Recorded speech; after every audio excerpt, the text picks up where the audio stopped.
Selamat malam dan Assalamualaikum warahmatullahi wabarakatuh. Nah, Perkenalkan, nama saya Fajar Setiawan. Nomor induk saya 211030117. Dan pada pertemuan kali ini saya akan membawakan materi yang bertajuk teori konflik. Langsung saja, tanpa menunggu lama, kita lanjut ke materi. Pertama, teori konflik. Teori konflik adalah teori yang memandang bahwa perubahan sosial tidak terjadi melalui proses penyesuaian nilai-nilai yang membawa perubahan, tetapi terjadi akibat adanya konflik yang menghasilkan kompromi-kompromi yang berbeda dengan kondisi semula. Menurut pengikut teori ini, yang konstan atau tetap terjadi dalam kehidupan masyarakat adalah konflik sosial, bukannya perubahan. Perubahan hanyalah merupakan akibat dari adanya konflik dalam masyarakat, yakni terjadinya pertentangan antara kelas kelompok penguasa dan kelas kelompok tertindas. Karena konflik sosial berlangsung secara terus-menerus, maka perubahan pun juga demikian adanya. Hubungan antara individu dalam masyarakat dalam studi sosiologi disebut dengan interaksi sosial. Proses interaksi antar individu dalam masyarakat ini bisa mengakibatkan dua kategori dampak, yakni asosiatif, hubungan yang semakin erat, dan disosiatif, hubungan yang meregang. Kedua bentuk interaksi itu melekat pada hubungan antar individu sehingga dapat mempengaruhi masyarakat. Salah satu bentuk asosiatif misalnya kerjasama. Sebaliknya, contoh untuk disosiatif yaitu adanya konflik. Demikian seperti yang dikutip dari laman Rumah Belajar Kemendikbud, konflik sosial muncul ketika perbedaan antar individu atau kelompok dalam masyarakat tidak dapat dinetralisir atau didamaikan. Konflik sosial tidak terjadi dengan sendirinya. Meski penyebab utama konflik sosial adalah perbedaan di tengah masyarakat, banyak faktor yang bisa terkait dengannya. Masih mengutip sumber dari Kemendikbud, setidaknya terdapat 4 perbedaan antar individu, perbedaan kebudayaan dan latar belakang individu maupun kelompok, perbedaan kepentingan, dan perubahan sosial yang selalu cepat. Selain itu, masih banyak faktor lain yang bisa memicu konflik sosial. Konflik yang berlangsung dalam masyarakat juga dapat terjadi antar individu, individu dengan kelompok, serta kelompok dengan kelompok. Mengutip modul sosiologi 2016, menurut website, istilah konflik di dalam bahasa Inggris berarti suatu perkelahian, peperangan, atau perjuangan, yaitu berupa pertentangan fisik antara beberapa pihak. Arti kata itu kemudian berkembang dengan masuknya ketidaksepakatan yang tajam atau oposisi atas berbagai kepentingan, ide, gagasan, dan lain-lainnya. Sehingga istilah konflik juga menyentuh aspek psikologis di balik pertentangan fisik itu sendiri. Sementara menurut Gur, dalam Al-Hakim, kriteria yang menandai suatu pertentangan sebagai konflik adalah sebagai berikut.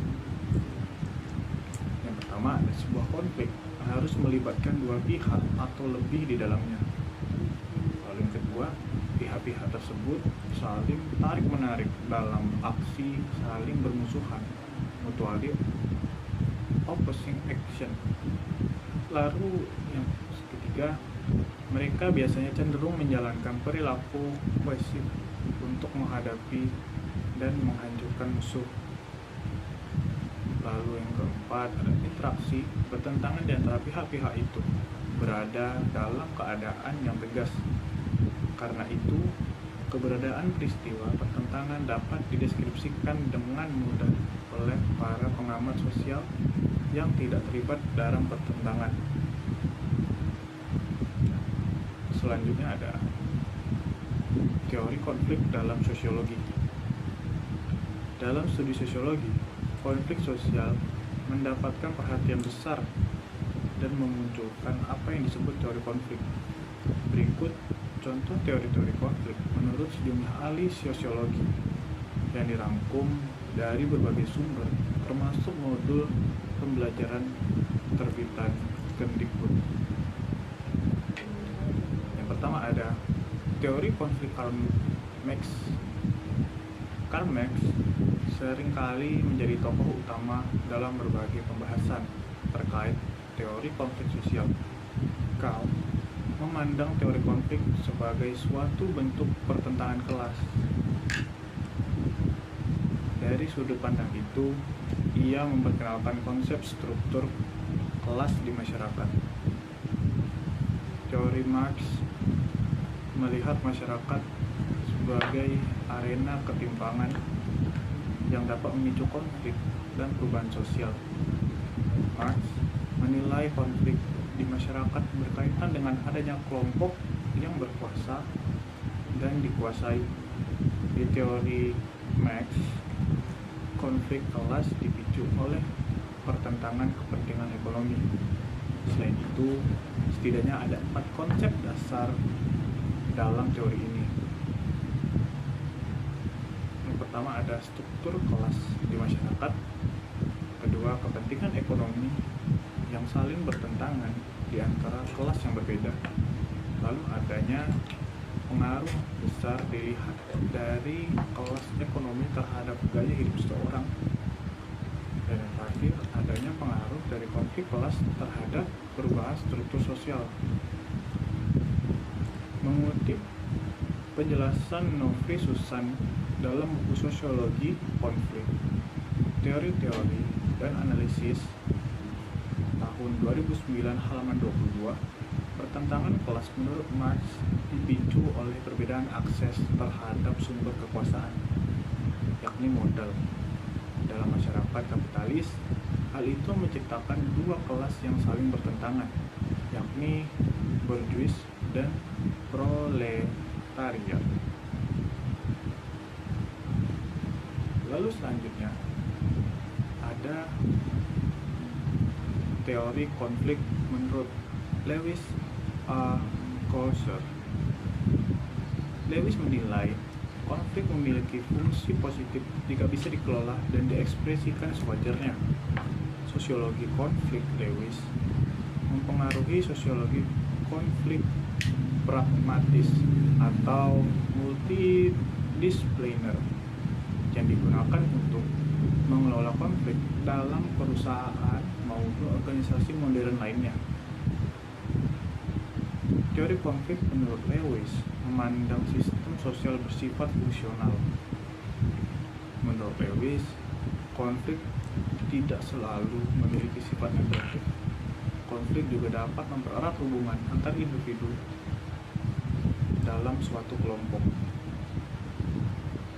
Lewis meyakini keberadaan konflik tidak harus bersifat difungsional. Oleh karena itu, keberadaan konflik dapat memicu suatu bentuk interaksi dan memicu konsekuensi yang bersifat positif. Selain itu, dengan adanya konflik juga dapat menggerakkan anggota kelompok terisolasi menjadi berperan aktif dalam aktivitas kelompoknya. Selain itu, Lewis mengelompokkan konflik sosial menjadi 2 jenis, yaitu konflik realistis dan non-realistis. Konflik realistis adalah konflik yang berdasarkan dari kekecewaan individu maupun kelompok atau berbagai bentuk permasalahan dalam sosial. Sementara konflik non-realistis lahir karena adanya kebutuhan melepaskan ketegangan dari salah satu atau 2 pihak yang berkonflik. Lalu yang ketiga ada teori konflik menurut Ralph Dahredorf. Menurut Ralph, konflik hanya muncul melalui relasi-relasi sosial dalam sistem. Maka itu, konflik konflik tidak mungkin melibatkan individu ataupun kelompok yang tidak berhubungan dalam sistem. Dalam teori Ralph, relasi-relasi di struktur sosial ditentukan oleh kekuasaan. Adapun kekuasaan yang dimaksud oleh Ralph adalah kekuasaan atas kontrol dan sanksi yang memungkinkan pemilik kekuasaan memberikan perintah dan meraih keuntungan dari mereka yang tidak berkuasa. Dalam pandangan Ralph, konflik kepentingan menjadi suatu yang tidak terhindar dari relasi antara pemilik kekuasaan dan mereka yang tidak berkuasa. Pada awalnya, merumuskan teori konflik sebagai teori parsial yang digunakan untuk menganalisis fenomena sosial. Lantas, Ralph melihat masyarakat memiliki dua sisi berbeda, yaitu konflik dan kerjasama. Berdasarkan pemikiran itu, Ralph menganalisis konflik sosial dengan perspektif dari sosiologi fungsional struktural. Untuk menyempurnakan teorinya, dia pun mengadopsi teori perjuangan kelas Marx untuk membangun teori kelas dan pertentangan kelas dalam masyarakat industri.